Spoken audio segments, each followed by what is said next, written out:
Halo teman-teman, kamu udah tahu kalau Pagar Kehidupan sekarang ada Instagramnya loh? Bener, Instagram Pagar Kehidupan adalah Inspirasi Pagar Kehidupan. Kamu follow ya, ingat, Inspirasi Pagar Kehidupan. Selain dari itu, bukan Pagar Kehidupan. Bye-bye.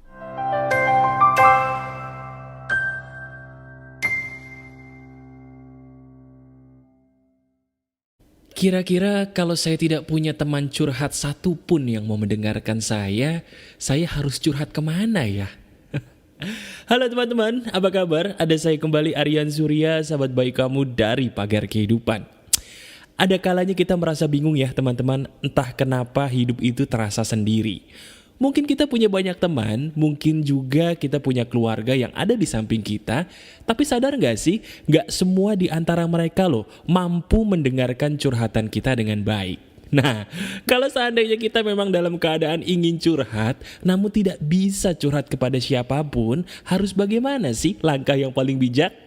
Nah, kali ini bersama saya sahabat baik kamu, ayo saya ingin men-share kepada kamu semua mengenai rahasia pribadi saya, bagaimana cara saya alhamdulillah bersyukurnya masih bisa hidup tenang di antara orang-orang yang mohon maaf bermuka dua, yang selalu tidak bisa kita percaya ketika saya butuh curhat. Wah, gini teman-teman, di bagian depan ini saya ingin langsung memberitahu sebuah rahasia atau fakta yang pedih bahkan tidak ingin kamu dengar. Tapi ini fakta loh. Tahu gak rahasia itu apa? Sadar gak sih bahwa di antara teman-teman yang kita punya, banyak loh di antara mereka yang ternyata adalah merupakan musuh yang bersembunyi. Bener apa enggak? Iya kan? Saya coba gali lagi pengalaman yang pasti pernah terjadi nih dalam hidup kamu. Pasti pernah ya, kita lagi butuh teman curhat, kita curhat sama teman yang kita pikir bisa kita percaya. Kita curhat sejujur-jujurnya, seabis-abisnya. Ternyata beberapa hari atau beberapa bulan kemudian, perilaku teman yang kita percaya itu berubah. Dan ternyata dia bertanduk kemudian membeberkan cerita kita kepada orang lain. Jeger, kiamat besar. Jujur deh, pernah kan hal itu terjadi pada diri kamu? Ayo. Nah, kalau pernah, gak usah bingung dari mana saya bisa menebak, karena saya nih, sahabat yang ada di telinga kamu pun pernah loh merasakan hal seperti itu. Rasanya pedih dan rasanya pahit. Nah, ada satu lagi nih, saya tebak. Pasti diri kamu lelah ya, curhat sama teman-teman, karena di antara mereka, setiap kali kita curhat, pasti mereka punya jawaban emas deh. Jawaban emasnya itu udah pasti ketebak. Jawaban emas itu adalah sabar ya, titik. Lah, ya emang iya, nenek-nenek ompong juga tahu kita disuruh sabar, tapi kok jawabannya cuman sabar ya. Aduh, akhirnya kita males. Jadi males mas bro curhat sama temen karena jawabannya udah bisa ditebak. Kalau nggak sabar ya rahasia gue bocor, udah di antara dua itu aja. Akhirnya kita tidak mau curhat, rahasia kita pendem sendiri. Celakanya ketika diri kita tidak mau curhat, masalah kita tambah banyak, kita tambah stres dan ujung-ujungnya depresi. Bener apa enggak sih itu yang terjadi dalam hidup kamu? Iya kan? Nah sekarang pertanyaannya gini mas bro, kalau seandainya memang kita tidak bisa curhat kepada manusia, kita harus curhat kepada siapa lagi? Nah, saya yakin diri kamu sudah tahu apa yang ingin saya katakan. Betul. Saya ingin mengatakan bahwa tidak ada sahabat baik yang lebih baik daripada Tuhan yang menciptakan kita. Saya ulangi sekali lagi, tidak ada sahabat baik yang lebih baik daripada Tuhan yang menciptakan kita. Tapi masalahnya, saya juga paham kok, di antara kamu mungkin susah gitu ya untuk mengatakan curhat kepada Tuhan aja cukup. Karena apa? Banyak di antara kamu mohon maaf ketika udah curhat sama yang maha kuasa kok tapi masih kurang gitu loh. Masih butuh teman curhat lagi yang namanya manusia untuk kita tumpahkan tuh segala keluh kesah kita. Iya kan? Nah sekarang gimana dong caranya? Gimana caranya supaya curhat kepada yang maha kuasa tuh cukup? Gak perlu manusia lagi. Karena saya tuh udah jenuh dengan manusia yang bermuka dua. Itu kan pertanyaan kamu? Nah sekarang gini, saya punya bahan praktek yang harus kamu lakukan untuk bisa berkomunikasi kepada yang maha kuasa dengan cara yang betul supaya curhat kepadanya saja cukup. Oke? Cara prakteknya adalah begini teman-teman. Mulai saat ini, ketika beribadah, carilah waktu atau tempat di mana kamu bisa mencapai keadaan yang paling sepi. Betul, syarat nomor 1 supaya ibadah kamu dan curhatmu menjadi enak kepada Yang Maha Kuasa, carilah waktu di mana dirimu bisa mencapai keadaan paling sepi.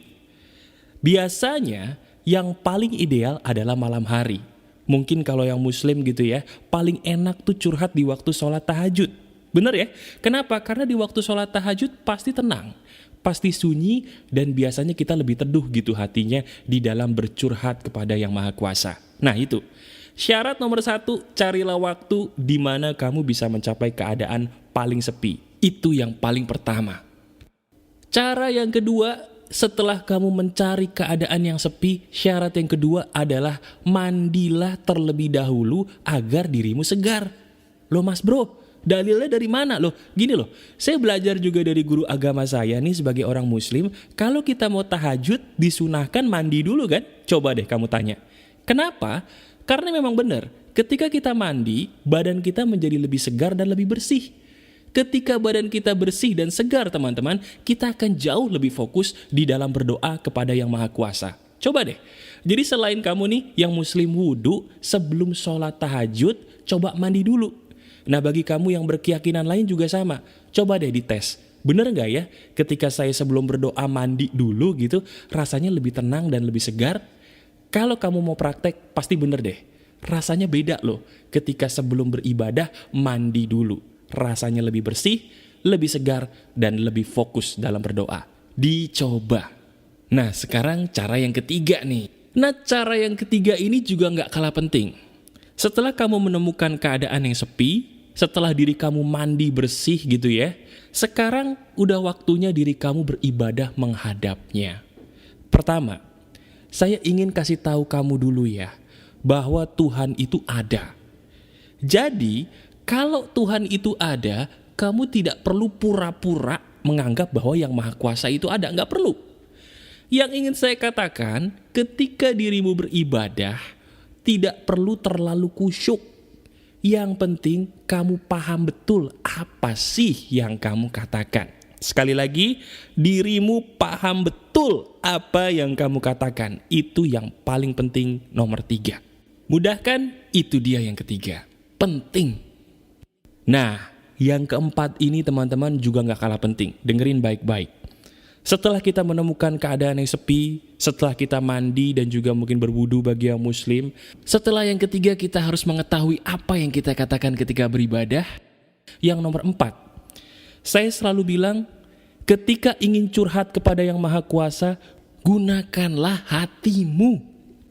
Dan percaya atau enggak, kalau kita ingin mengatakan sesuatu yang dari hati, usahakan dengan mata terpejam. Loh, kenapa mas bro? Karena emang benar, segala sesuatu yang kita lakukan dari hati pasti membuat kita terpejam. Coba deh, bagi diri kamu yang main musik, bener gak sih ketika kita main alat musik, menikmati nada, pasti mata kita terpejam. Kenapa? Karena hati kita main kan di musik itu, betul gak? Nah berdoa juga sama. Ketika dirimu berdoa, pejamkanlah matamu supaya dirimu lebih fokus mengeluarkan apa sih yang ada dalam hatimu yang selama ini ingin kamu keluarkan. Ingat ya, berdoa pakai hati dengan mata terpejam supaya dirimu bisa fokus sefokus-fokusnya mencurhatkan segala keluh kesah yang ada di hati kepada Dia yang menciptakan kamu. Itu yang penting. Nah, sekarang kita udah masuk ke bagian yang paling akhir nih. Bagian yang kelima dan paling akhir ini merupakan paling penting. Bisa jadi di bagian ini adalah penentu. Apakah curhat kamu berhasil atau mungkin gagal memberikan efek positif bagi diri kamu. Hal yang harus kamu ingat dan paling penting itu adalah saya ingin diri kamu menangislah. Kalau selama ini dirimu merasa menangis itu adalah orang cengeng, itu adalah pendapat yang sangat sesat. Orang itu tidak peduli berapa umurnya, kelaminnya laki-laki atau perempuan, mereka itu butuh menangis loh. Sekali lagi, butuh menangis. Jadi ketika diri kamu sedang curhat kepada dia, apalagi pakai hati, itu pasti akan ada tuh air mata yang mau keluar. Nah ketika air mata itu mau keluar gak perlu ditahan, gak perlu jaim, keluarin aja semuanya karena itu adalah racun yang selama ini harus dikeluarkan. Ingat, racunmu adalah air matamu yang tertahan. Keluarkan itu semua supaya racun dalam hatimu keluar dan dirimu menjadi lega. Dicoba deh, pasti rasanya enak banget. Nah, itu caranya ya. Itu dia cara saya teman-teman. Bagaimana cara saya alhamdulillahnya bersyukurnya hingga detik ini masalah apapun yang menghadapi diri saya bisa tetap tenang dan damai. Nah kalau saya pun bisa, insya Allah ya dengan izin Tuhan yang Maha Kuasa, diri kamu pun pasti bisa kok. Coba ya praktekin video ini dan laporkan deh hasilnya di bagian komentar. Apa sih yang kamu rasakan dan seberapa leganya hati kamu setelah mempraktekkan teknik ini.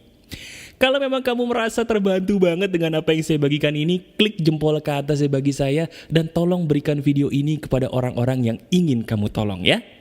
Masih ada saya Aryan Surya, sahabat baik kamu dari Pagar Kehidupan. Tetap keep spirit, keep sharing, and keep loving. Bye-bye.